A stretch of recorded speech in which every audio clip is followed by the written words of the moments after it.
सतलज नदी। जब ये भी मैंने बताया तिब्बत वाले क्षेत्र में प्रवाहित होते हुए जब ये भारत में प्रवेश करती है तो भारत में कौन से राज्य से प्रवेश करती है? दरकना हिमाचल प्रदेश। कहां से? हिमाचल प्रदेश। और ये दरकना मैंने बताया भैया जब ये प्रमुख रूप से मैंने बताया जब ये नदी हिमाचल प्रदेश यानी भारत के कौन से राज्य में प्रवेश करती है? हिमाचल प्रदेश में।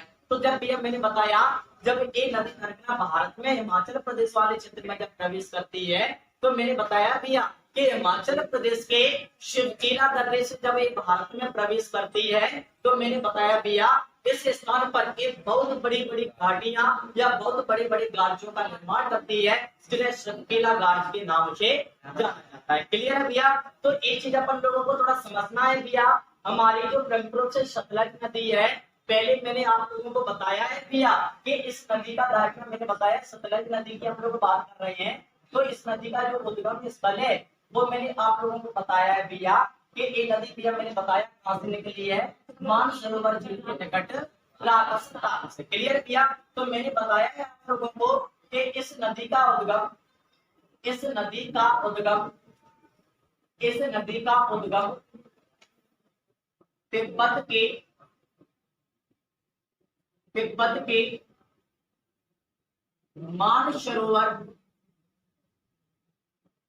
के मानसरोवर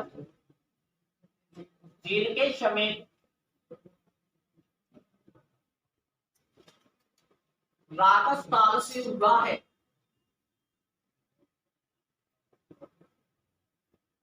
राजस्थान से हुआ है।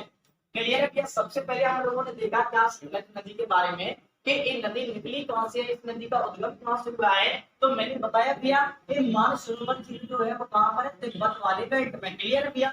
तो तिब्बत की मानसरोवर झील के निकट ही राजस्थान से अपनी कौन सी नदी निकली है भैया? सतलज नदी। क्लियर भैया? अब मैंने बताया भैया ये राजस्थान झील से डायरेक्ट मैंने बताया भैया ये प्रमुख से राजस्थान झील से ये नदी निकलकर मैंने बताया भैया प्रमुख से जब आगे की ओर प्रवाहित होती है तो मैंने बताया है भैया ये नदी प्रमुख से मैंने बताया है भैया जब आगे की ओर ये नदी जब प्रवाहित होती है तो मैंने बताया है भैया कि ये नदी प्रमुख से दरकना कहां पर आती है? भारत। कहां पर आती है? भारत। और भारत में दरकना मैंने बताया भैया ये नदी प्रमुख से भारत में ये नदी दरकना कौन से दर्रे से प्रवेश करती है भैया? दरकना मैंने बताया हिमाचल प्रदेश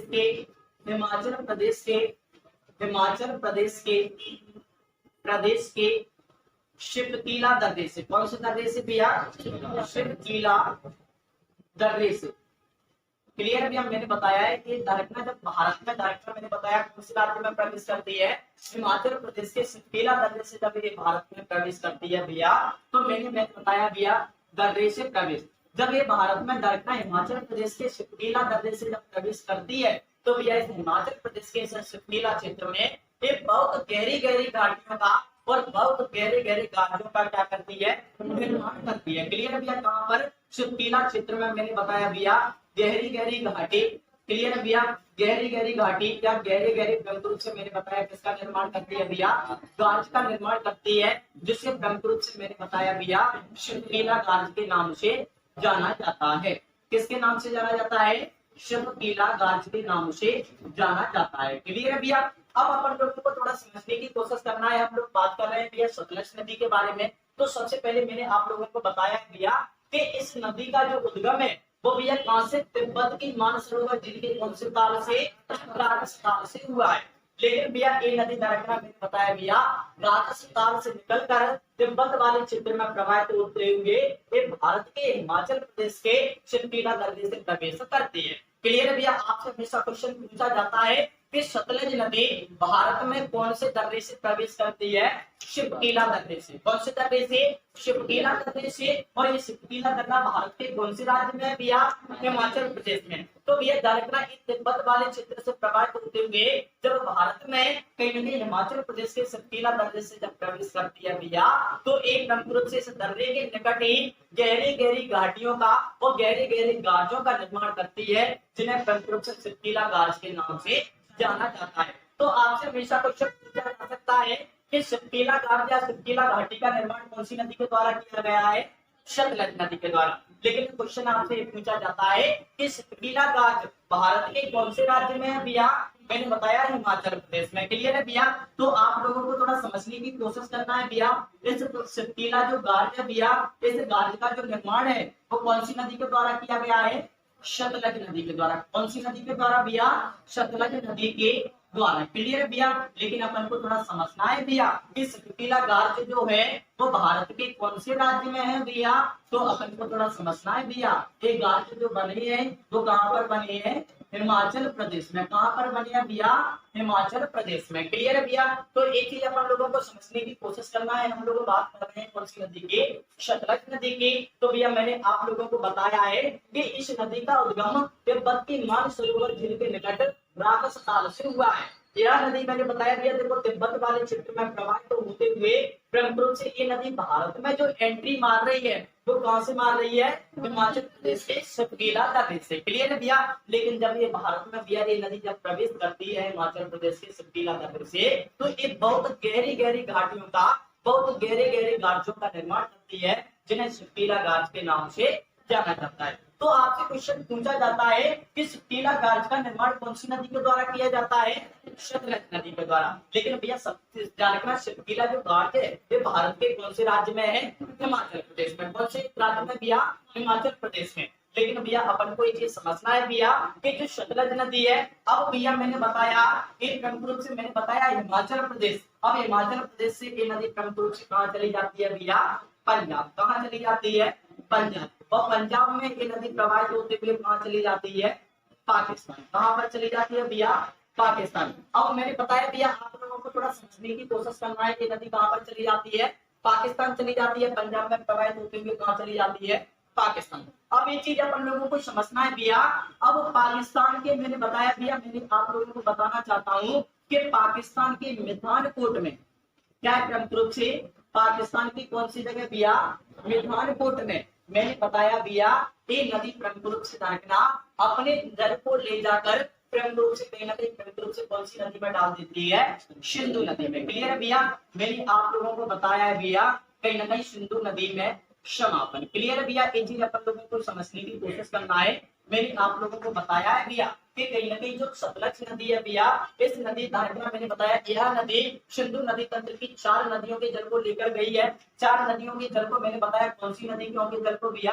देखो आप लोगों को थोड़ा समझना है। सिंधु नदी धारणा मैंने बताया कितनी नदियों के जल को लेकर गई है? सिंधु नदी तंत्र की 4 नदियों के जल को। कौन कौन से भैया धारणा ये अपन लोगों को समझना है। झेलम हो गया। क्लियर है भैया? मैंने बताया चिनाब हो गया। कौन सा? चिनाब हो गया। तो उसके बाद रावी हो गया। रावी के बाद कौन सा हो गया? व्यास हो गया। क्लियर है भैया? अपन कौन सी नदी की बात कर रहे हैं? सतलज की। कौन सी? सतलज। तो देखो सतलज नदी जो पाकिस्तान में पहुंची है वो कितने नदियों के जल को लेकर? 4 नदियों के जल को, जिला चिनाब रावी व्यास। क्लियर भैया? ये 4 नदियों का जल एक होकर कौन सी नदी में मिलता है? सतलज नदी में। और सतलज नदी इन 4 नदियों के जल को प्रमुख रूप से अंततः भैया आप देख पा रहे होंगे कौन से डायरेक्टर मैंने बताया सिंधु नदी में ले जाकर डालती है। और कहां पर? पाकिस्तान के मिठानकोट में। कहां पर? मिठानकोट में। देखो भैया आपको पता होना चाहिए ये सिंधु नदी है। क्लियर भैया? सिंधु नदी मैंने बताया कहीं ना कहीं तिब्बत की मानसरोवर झील के चेंगमांगडोंग ग्लेशियर से निकली थी। ये प्रमुख रूप से भारत के जम्मू कश्मीर में प्रवाहित होते हुए पाकिस्तान चली गई थी। लेकिन भैया मैंने आप लोगों को बताया है देखो झेलम नदी ने अपना जल कैसे दिया? चिनाब को। क्लियर है भैया? उसके बाद रावी नदी ने भी अपना जल कैसे दिया? चिनाब को। लेकिन चिनाब ने भी अपना जल कैसे दिया? सतलज नदी को। कौन सी नदी को? सतलज नदी को। अब ये सतलज नदी भैया झेलम, रावी, व्यास, चिनाब इन 4 नदियों के जल को ले जाकर कौन सी नदी को दे रही है? सिंधु नदी को। कौन सी नदी को? सिंधु नदी को। और कहां पर डाल रही है भैया इस जल को? पाकिस्तान के मिठानकोट में। कहां पर भैया? पाकिस्तान के मिठानकोट में। क्लियर है भैया?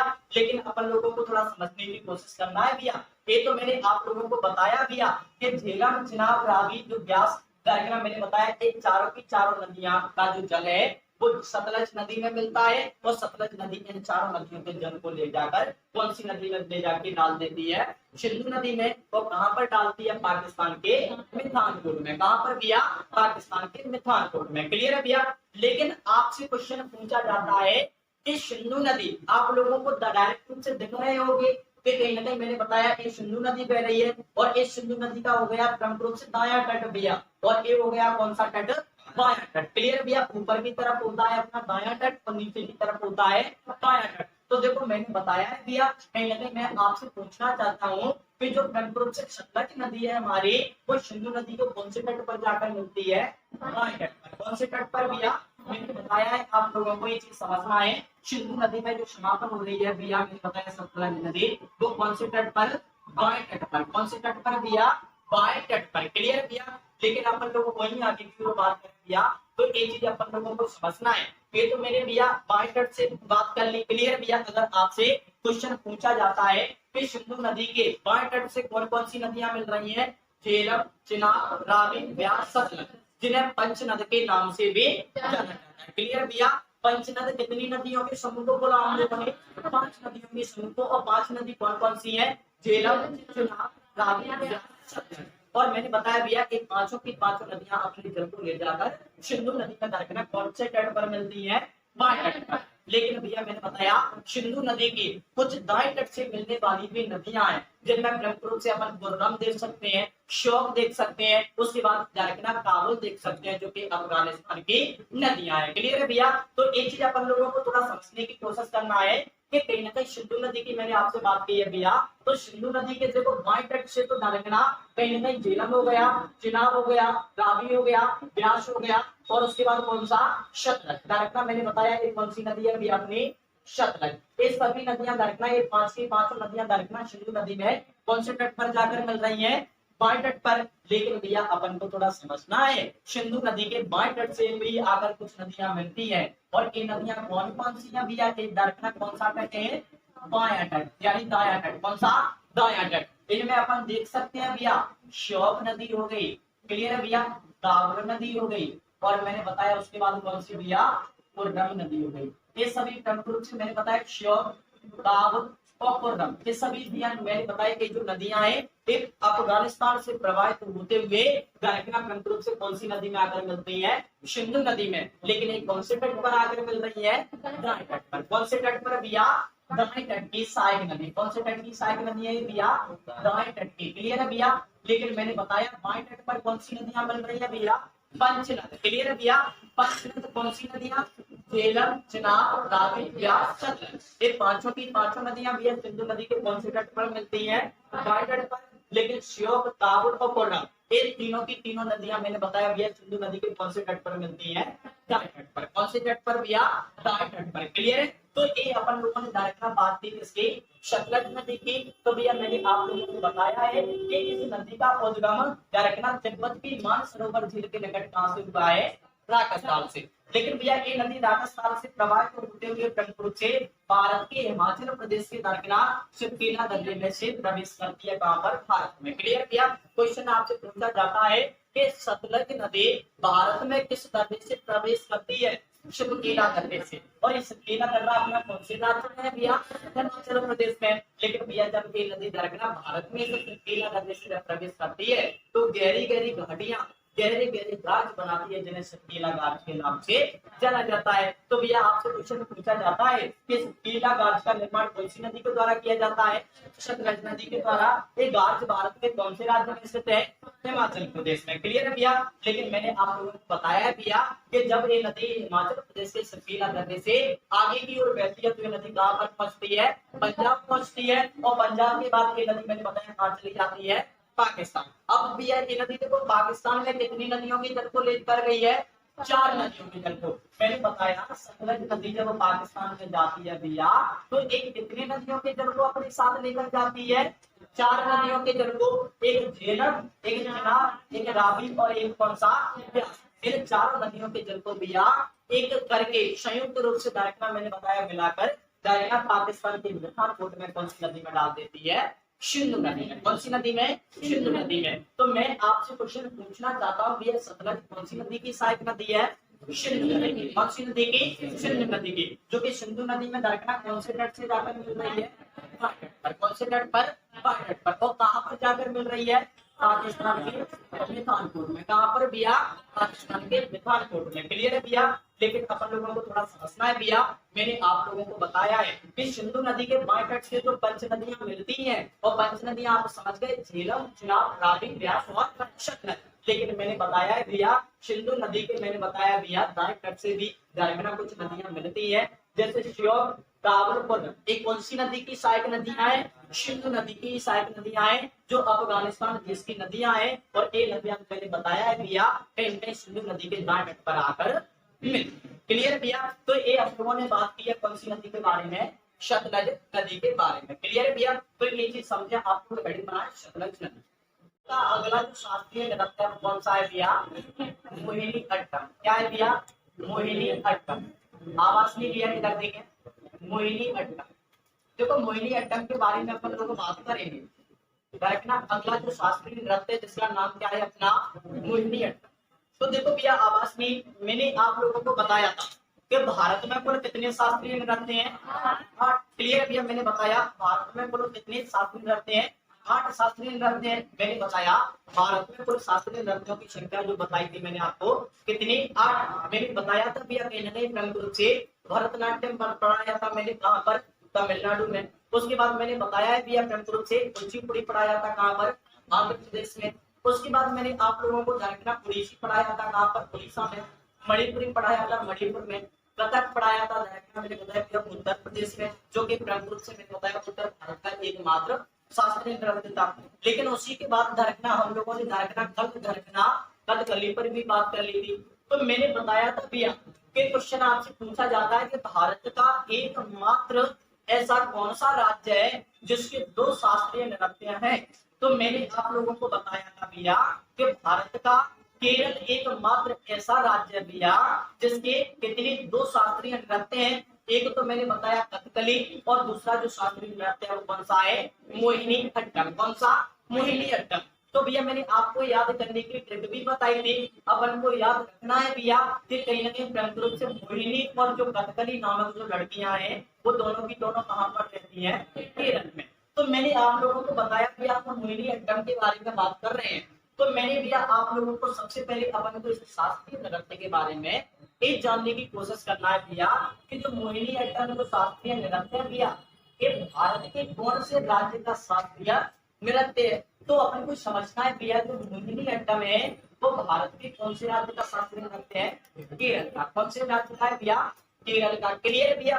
लेकिन अपन से रखना भैया मोहिनी अट्टम के बारे में जो अगला क्वेश्चन आपसे पूछा जाता है एग्जाम में, वो आपसे क्वेश्चन पूछा जाता है भैया कि मोहिनी अट्टम को किसके द्वारा किया जाता है?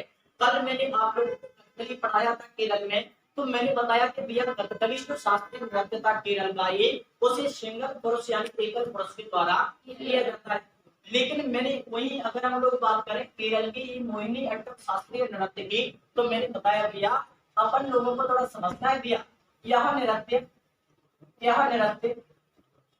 एकल महिला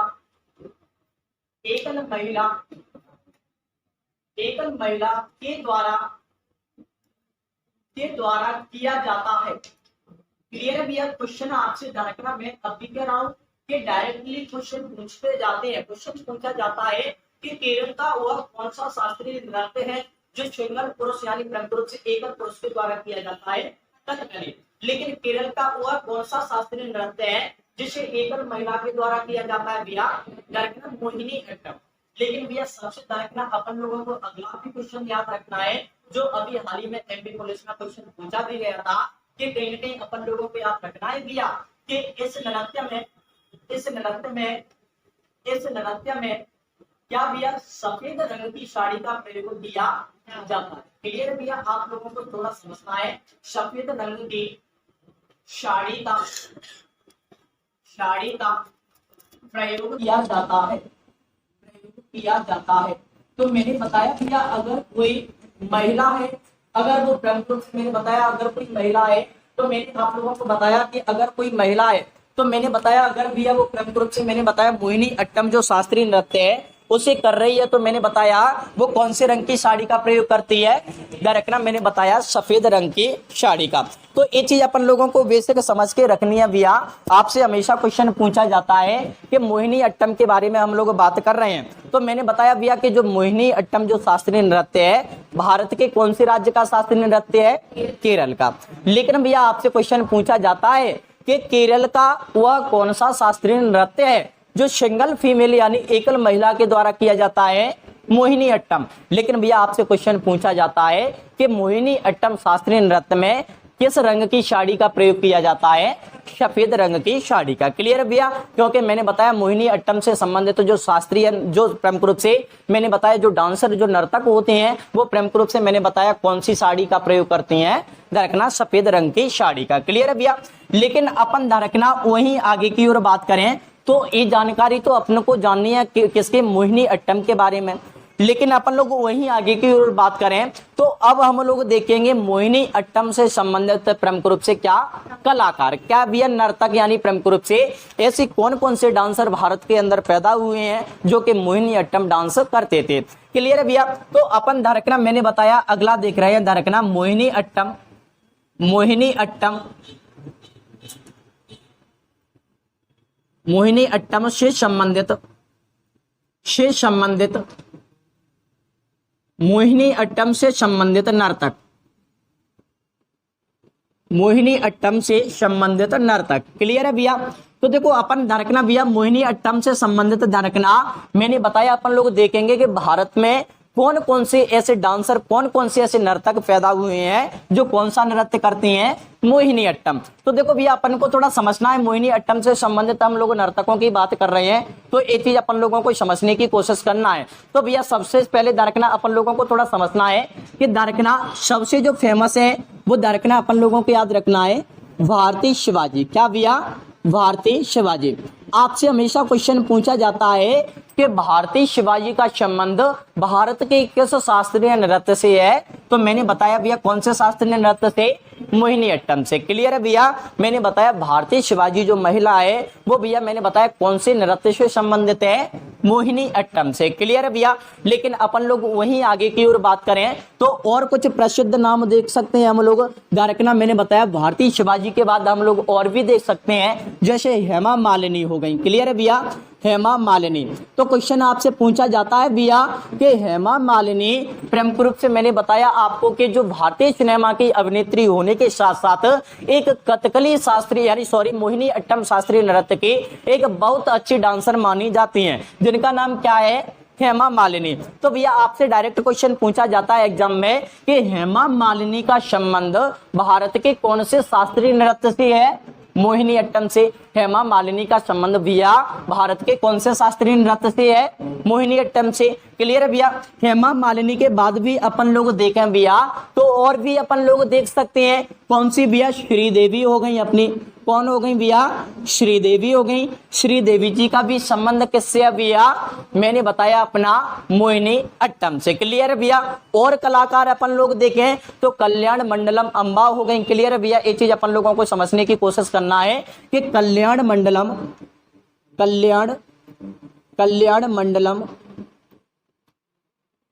कल्याणी अम्मा। क्लियर है भैया। ये चीज अपन लोगों को समझने की कोशिश करना है कि यानी प्रमुख रूप से कल्याण मंडलम कल्याणी अम्मा का संबंध किस शास्त्रीय नृत्य से है भैया, मैंने बताया कहीं ना कहीं प्रमुख रूप से कौन से शास्त्रीय नृत्य से है, मोहिनी अट्टम से। कौन से नृत्य से भैया, मोहिनी अट्टम से। क्लियर है भैया। लेकिन अपन लोग वहीं आगे की ओर बात करें तो मैंने बताया भैया और भी हम लोग देख सकते हैं तो जयप्रभा मेनन हो गई। कौन हो गई भैया, जयप्रभा मेनन। कौन भैया, जयप्रभा मेनन। जयप्रभा मेनन का संबंध भी भारत के कौन से शास्त्रीय नृत्य से है भैया, रखना मैंने बताया मोहिनी अट्टम से। क्लियर है भैया। लेकिन और भी अपन लोग देखें तो भैया अपन देख सकते हैं डॉक्टर सुनिंद्रा नायर। क्लियर है भैया। मैंने बताया डॉक्टर सुनिंद्रा नायर।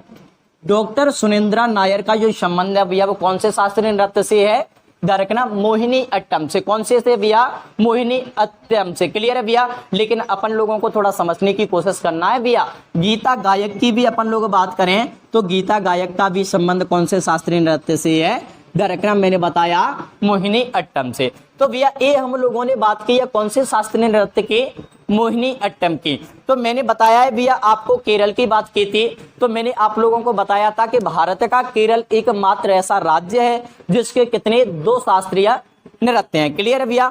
मैंने आप लोगों को बताया कि एक कथकली जो सिंगल पुरुष के द्वारा किया जा रहा था, लेकिन दूसरा है अपना कौन सा, मोहिनी अट्टम जो एकल महिला के द्वारा किया जाता है।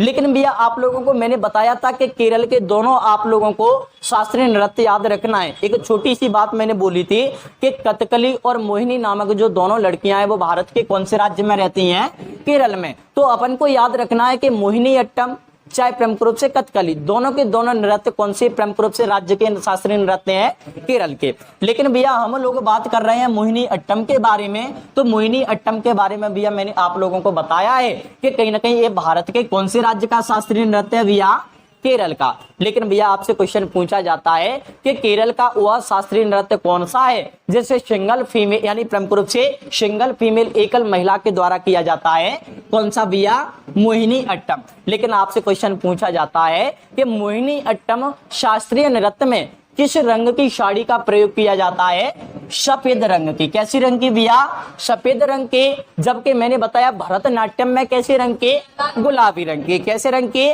गुलाबी रंग के। क्लियर है भैया। लेकिन वही मैंने आगे की ओर लेकर चला गया था भैया, तो आप लोगों को मोहिनी अट्टम से संबंधित कुछ फेमस मैंने बताया डांसर यानी नर्तक मैंने आप लोगों को बताए।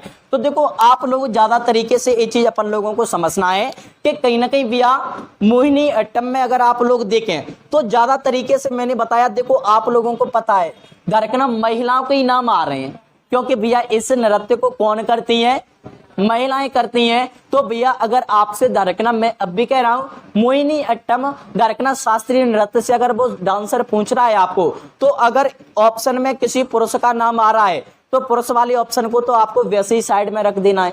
अब अपन को ध्यान रखना है कुछ अभिनेत्रियों के नाम। क्लियर है भैया। मोहिनी अट्टम में कुछ अभिनेत्रियों के नाम लिख सकते हैं। जैसे मैंने बताया भैया आप लोगों को पता है विद्या भारती भैया, मैंने बताया कहीं ना कहीं प्रमुख रूप से हमारी बॉलीवुड की अभिनेत्री रही हैं। हेमा मालिनी भी हमारी बॉलीवुड की अभिनेत्री रही हैं। श्रीदेवी भी प्रमुख रूप से पता है अपन को, बोनी कपूर की दरकना ये धर्म पत्नी थी, तो ये भी कौन रही है, दरकना। कहीं ना कहीं दरकना अपनी बॉलीवुड की दरकना अभिनेत्री रही है। उसके बाद मैंने बताया कल्याण मंडलम कल्याणी अम्मा, एक अम्मा याद रखनी है कहां पर, केरल के मोहिनी अट्टम में। क्लियर है भैया। उसके बाद आपको पता है जया प्रभा मेनन। क्लियर है भैया। मैंने बताया जय प्रभा मेनन। लेकिन अपन को याद रख सकते हैं ऐसे भैया जया बच्चन किसकी पत्नी है, अमिताभ बच्चन की है कि नहीं है, वो भी बॉलीवुड से संबंधित है जया बच्चन। उसके बाद अपन को ध्यान रखना है भैया गीता गायक और सुनिंद्रा नायर। तो अपन को देखो एक तो मैंने बताया भारती शिवाजी हो गई, हेमा मालिनी हो गई, श्रीदेवी जी हो गई, कल्याणी यानी प्रमुख रूप से मंडलम यानी प्रमुख रूप से कल्याण मंडलम कल्याणी अम्मा हो गई अपनी। उसके बाद जय प्रभा मेनन हो गई, डॉक्टर सुनिंद्रा नायर हो गई, गीता गायक हो गई। ये सभी भैया जो डांसर हैं, ये सभी जो नर्तक हैं, इन नर्तकों का संबंध भारत के कौन से शास्त्रीय नृत्य से संबंधित है, मोहिनी अट्टम से। क्लियर है भैया। लेकिन आवाज नहीं भैया, मोहिनी अट्टम के बाद ही अपन दरकना अगले शास्त्रीय नृत्य की ओर बात कर रहे हैं, जिस शास्त्रीय नृत्य का नाम क्या है, क्षत्रिय। क्या भैया, क्षत्रिय। आवाज नहीं भैया, अपन को ये चीज समझने की कोशिश करना है। इधर देख रहे हैं हम लोग दरकना भारत का दरकना, मैंने बताया हम अंतिम दरकना शास्त्रीय नृत्य देख रहे हैं जिसका नाम क्या है, क्षत्रिय। क्लियर है भैया। तो थोड़ा समझने की कोशिश करें भैया। आवाज नहीं, मैंने आप लोगों को बताया है कि सबसे पहले मैं क्षत्रिय शास्त्रीय नृत्य के बारे में आप लोगों को बताना चाहूं तो आप लोगों को समझना है। सबसे पहले भैया आपसे क्वेश्चन पूछा जाता है कि जो शास्त्रीय जो प्रमुख रूप से भैया जो शास्त्रीय नृत्य है वो भारत के कौन से राज्य का शास्त्रीय नृत्य है। तो भैया देखो अपन लोग देख रहे हैं कि जो क्षत्रिय जो शास्त्रीय नृत्य है भैया ये भारत के कौन से राज्य का, असम राज्य का। कौन से राज्य का भैया, असम राज्य का क्या है प्रमुख रूप से शास्त्रीय नृत्य, कौन से राज्य का भैया, असम का। क्लियर है भैया। लेकिन क्षत्रिय के बारे में अपन को भैया जानना है कि यह भारत का सबसे नवीनतम शास्त्रीय नृत्य है। मैंने बताया है भैया कहीं ना कहीं आप लोगों को मैंने बताया है कि भारत में कुल शास्त्रीय नृत्यों की संख्या 8 है, लेकिन भैया मैंने बताया है कि भारत का सबसे पुराना शास्त्रीय नृत्य दरकना भरतनाट्यम था, जबकि भारत का सबसे नवीनतम व 8वें नंबर का जो शास्त्रीय नृत्य है वो कौन सा है? अपना क्षत्रिय है। और क्षत्रिय भारत के कौन से राज्य का शास्त्रीय नृत्य है? असम का। तो इसके बारे में भी हम अगला पॉइंट देख सकते हैं। यह भारत का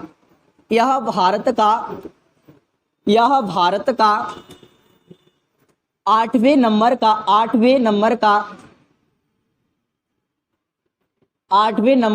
सबसे नवीनतम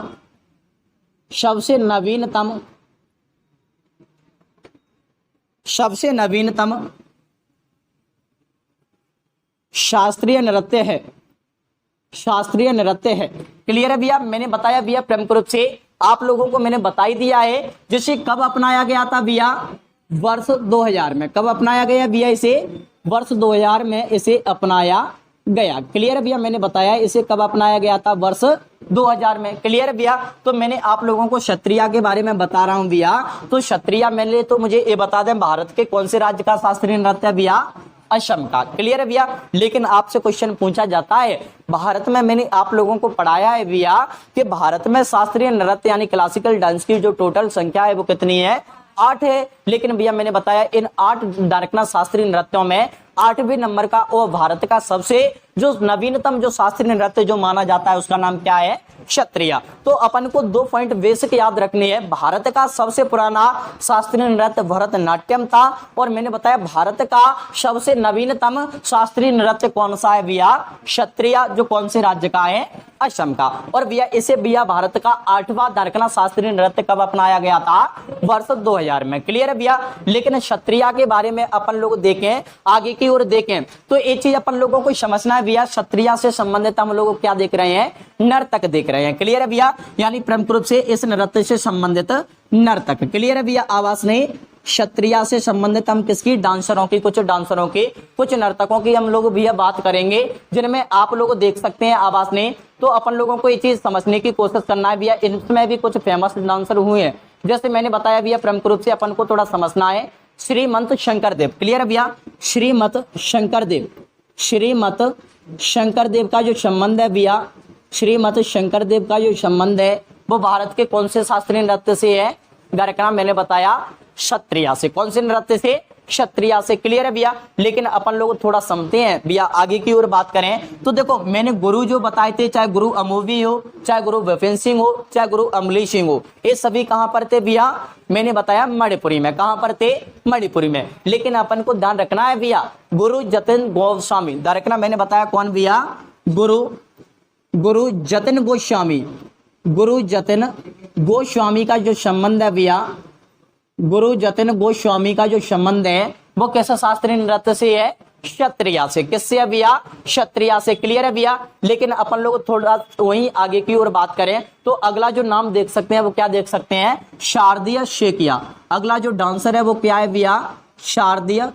शारदीय शेकिया। क्लियर है भैया? तो शारदीय शेकिया का जो संबंध है भैया वो भारत के कौन से शास्त्रीय नृत्य से है? क्षत्रिय से। कौन से भैया? मैंने बताया क्षत्रिय से। और भी हम लोग देख सकते हैं, मैंने बताया भैया प्रमुख रूप से प्रदीप चलिया देख सकते हैं अपन लोग। इसमें कौन देख सकते हैं?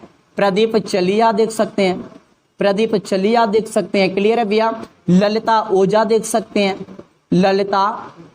ललिता ओझा देख सकते हैं। तो भैया ध्यान रखना प्रदीप चलिया हो गया, ललिता ओझा हो गया, इन्हें सभी का ध्यान रखना। मैंने बताया भैया प्रमुख रूप से जो संबंध है वो कहीं ना कहीं प्रमुख रूप से कौन से शास्त्रीय नृत्य से है? क्षत्रिय से। कौन से शास्त्रीय नृत्य से है? क्षत्रिय से। तो भैया ये चीज अपन लोगों को समझने की कोशिश करना है। ये हम लोगों ने ध्यान रखना कहीं ना कहीं प्रमुख रूप से केरल का मोहिनी अट्टम शास्त्रीय नृत्य पढ़ा, और उसके बाद मैंने बताया असम का कौन सा शास्त्रीय नृत्य पढ़ा? क्षत्रिय। तो अपन को ध्यान रखना है भैया, बिल्कुल ध्यान रखना, भारत का सबसे नवीनतम शास्त्रीय नृत्य कौन सा है? क्षत्रिय, जो भारत के कौन से राज्य का शास्त्रीय नृत्य है? असम का। क्लियर है? तो अपन लोगों को थोड़ा समझना है। रुक दो। क्लियर है? आप लोग